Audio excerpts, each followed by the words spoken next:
बीड लोकसभेची मतमोजणी अवघ्या काही दिवसावर आली आहे। कोण विजय होणार या संदर्भामध्ये अंदाज लावताना अनेकांच्या हृदयाचे ठोके वाढले आहेत।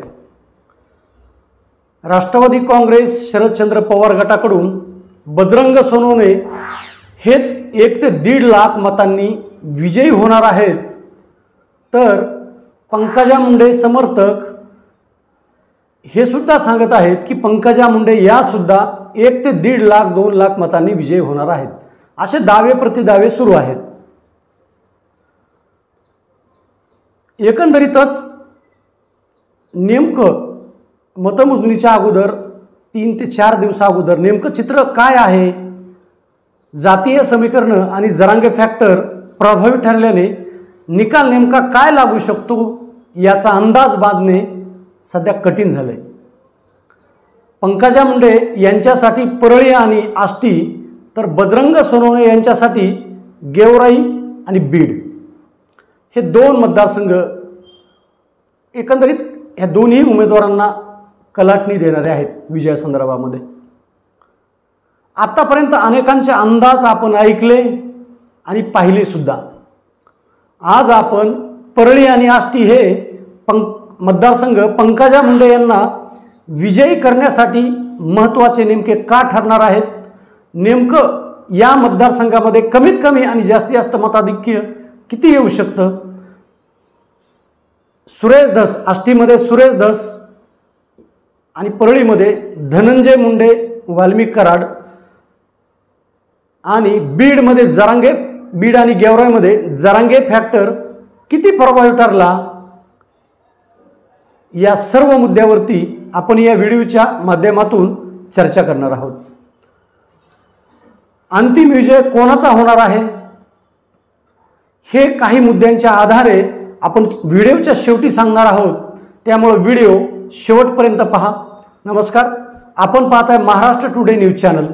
मी अशोक खाडे।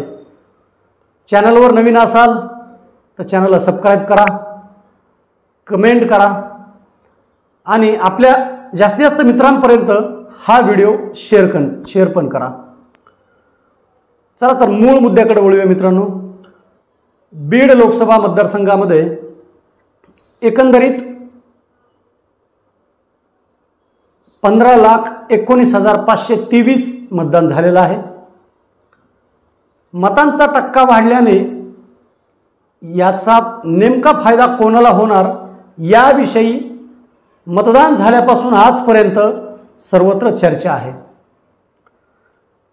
सर्वाधिक आष्टी तर सर्वात कमी मतदान हे बीड विधानसभा मतदारसंघात झालंय। बीडमध्ये कमी मतदान झालेले जे काही मतदान कमी झालंय याचा पंकजा मुंडे यांना फायदा होणार असल्याचं दिसतंय, तर आष्टीमध्ये जे सर्वाधिक मतदान झालंय याचा सुद्धा पंकजा मुंडे यांनाच फायदा होताना दिसतोय। आता आपण सुरुवातीला आष्टी विधानसभा मतदारसंघा संदर्भामध्ये चर्चा करूया। या मतदारसंघामध्ये 2009 पासून भाजपच्या उमेदवाराला विक्रमी मताधिक्य देण्याचं काम या भागातील मतदारांनी केलेलं आहे। हा भाजपचा बालेकिल्ला आहे असं म्हटलं तर वावगं ठरणार नाही। आमदार सुरेश धस, माजी आमदार भीमराव धोंडे या दोघांनी प्रचारादरम्यान किंवा प्रचारामध्ये आपला जीव ओतला असं म्हटलं तर चुकीचं होणार नाही। त्याचाच परिणाम की काय, जरांगे फॅक्टर पाहिजे तेवढा प्रभावी आष्टी मतदारसंघामध्ये दिसून आला नाही। त्यामुळे एकंदरीतच पंकजा मुंडे यांना मराठा समाजाचं मतदान या मतदारसंघामध्ये मोठ्या प्रमाणात झालं असल्याची चर्चा आहे, अंदाज आहे। या मतदारसंघामध्ये 2,79,728 मतदान झालंय। यामध्ये मराठा समाजाचे अंदाजे 1,04,000 मतदान असल्याचा अंदाज आहे।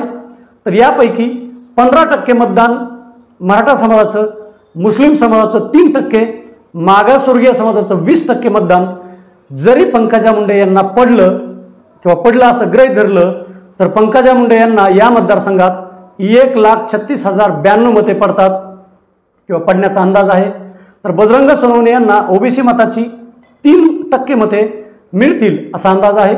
त्यानुसार त्यांना या मतदारसंघात 1,26,636 मते मिळू शकतात असं म्हटलं जात आहे। त्यामुळे एकंदरीतच यामध्ये जे काही इतर उमेदवार आहेत, इतर उमेदवारांना 17,000 मते पडतील असा अंदाज आहे। त्यामुळे एकंदरीतच आष्टी मतदारसंघामधून पंकजा मुंडे यांना केवळ 9,456 मतांची आघाडी मिळू शकते असा अंदाज आहे। सुरेश धस यांच्या प्रभावामुळे जर मराठा समाजाचे पंकजा मुंडे यांना 30% मते जर पडली आष्टीमध्ये, फक्त आष्टी मतदारसंघामध्ये, तर त्याचा नेमका काय परिणाम होऊ शकतं किंवा नेमकं काय होऊ शकतं हे आपण या ठिकाणी आता पाहूया। जर 30% मते मराठा समाजाने पंकजा मुंडे यांना आष्टी मतदारसंघात टाकली तर पंकजा मुंडे यांना 1,51,692 मते पडू शकतात, तर बजरंग सोनवणे यांना 1,11,036 मते पडण्याचा अंदाज आहे। अशा वेळी पंकजा मुंडे यांना आष्टी विधानसभा मतदारसंघातून तब्बल 40,656 मतांची विक्रमी आघाडी मिळण्याचा अंदाज वर्तवला जात आहे। आष्टीनंतर आता महत्त्वाचा मतदारसंघ पंकजा मुंडे यांच्यासाठी असलेला परळी हा आहे। आता आपण परळीमध्ये नेमकं काय होऊ शकतं हे आता आपण पाहूया। या मतदारसंघामध्ये 2,32,758 मतदान झालेलं आहे। या मतदारसंघात मराठा आणि मुस्लिम समाजाची 77,300 मते, ओबीसी समाजाची 1,28,738 मते, ब्राह्मण आणि मारवाडी 7,100 मते, मागासवर्गीय इतर मागासवर्गीय समाजाची 24,100 मते झाल्याचा अंदाज वर्तवला आहे। तर या मतदारसंघामध्ये जर मराठा समाजाने किंवा मराठा समाजाची 25%, मागासवर्गीय समाजाची 40% मते पंकजा मुंडे यांना पडली तर नेमकं काय होऊ शकतं हे आता आपण या ठिकाणी पाहूया। यावेळी पंकजा मुंडे यांना परळी विधानसभा मतदारसंघातून 1,55,108, तर बजरंग सोनवणे यांना 68,250 मते मिळण्याचा अंदाज आहे। यावेळी पंकजा मुंडे यांना 86,858 मते किंवा 58 मतांची विक्रमी आघाडी परळी विधानसभा मतदारसंघातून मिळू शकते असा अंदाज आहे। जर पंकजा मुंडे यांना मराठा समाजाने परळी मतदारसंघामध्ये 30% मराठा समाजाने मतदान टाकले तर नेमकं काय होऊ शकतं हे आता आपण या ठिकाणी पाहूया। त्यावेळी पंकजा मुंडे यांना 1,57,708 मते, तर बजरंग सोनवणे यांना 65,650 मते मिळण्याचा अंदाज आहे। यावेळी पंकजा मुंडे यांना तब्बल 92,058 मतांची विक्रमी आघाडी परळी विधानसभा मतदारसंघातून मिळू शकते असा अंदाज वर्तवला जात आहे। आता आपण पाहूया बजरंग सोनवणे यांना नेमकी आघाडी कोणत्या कोणत्या विधानसभा मतदारसंघात मिळू शकते। यामध्ये केज, गेवराई, माजलगाव आणि बीड या विधानसभा मतदारसंघामध्ये मराठा आणि मुस्लिमांची पंकजा मुंडे यांना केवळ 3% मते मिळतील असा अंदाज आहे। जर असं झालं तर यावेळी या मतदारसंघामध्ये, या 4 मतदारसंघामध्ये ओबीसीची सुद्धा बजरंग सोनवणे यांना केवळ 2 किंवा 3% मते मिळतील असा अंदाज आहे। त्यापेक्षा जास्त त्यांनाही मतं मिळणार नाहीत, कारण या 4 मतदारसंघामध्ये मोठ्या प्रमाणामध्ये आपापल्या समाजानुसार मतदान झालेलं आहे अशी चर्चा आहे। आता आपण पाहूया बीड विधानसभा मतदारसंघात नेमकं काय होऊ शकतं।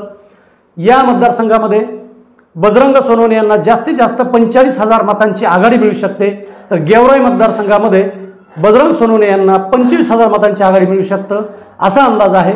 तर माजलगाव आणि केजमध्ये प्रत्येकी बजरंग सोनवणे यांना 10,000ची आघाडी मिळू शकते असा एकंदरीत आमचा अंदाज आहे। या एकंदरीत या सर्व अंदाजाच्या माध्यमातून या 4 मतदारसंघामध्ये बजरंग सोनवणे आघाडीवर आहेत, तर पंकजा मुंडे ह्या पिछाडीवर असल्याचं दिसतंय। त्यामुळे पंकजा मुंडे यांना आष्टी आणि परळीमध्ये एकंदरीतच 1,32,714 मतांची आघाडी मिळण्याचा अंदाज असून बजरंग सोनवणे यांना केज, गेवराई, बीड आणि माजलगाव या 4 मतदारसंघामधून 90,000ची आघाडी मिळताना दिसते किंवा तसा अंदाज व्यक्त केला जातोय। त्यामुळे एकंदरीतच मित्रांनो पंकजा मुंडे या तब्बल 42,714 मतांनी विजयी होतील असा अंदाज राजकीय जाणकारांचा आहे। परळी आणि आष्टी या दोन मतदारसंघामध्ये पंकजा मुंडे यांना विजय आघाडी जी आहे ही विजय आघाडी मिळताना दिसत आहे। त्यामध्ये काही महत्त्वाचे मुद्दे आहेत जे ही आघाडी एवढी मोठी मताधिक्य मिळणार आहे, त्या मताधिक्याच्या बाबतीमध्ये काही महत्त्वाचे मुद्दे आहेत। या मुद्द्यामुळेच त्यांना या मतदारसंघामध्ये आघाडी मिळणार आहेत।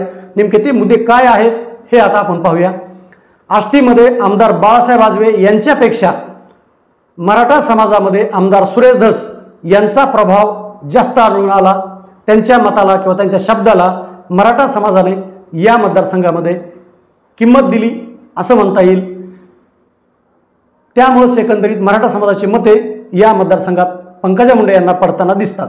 तर माळी समाज व इतर समाजामध्ये भीमराव धोंडे यांचा आष्टी मतदारसंघात प्रभाव झाल्याचा दिसून येत आहे।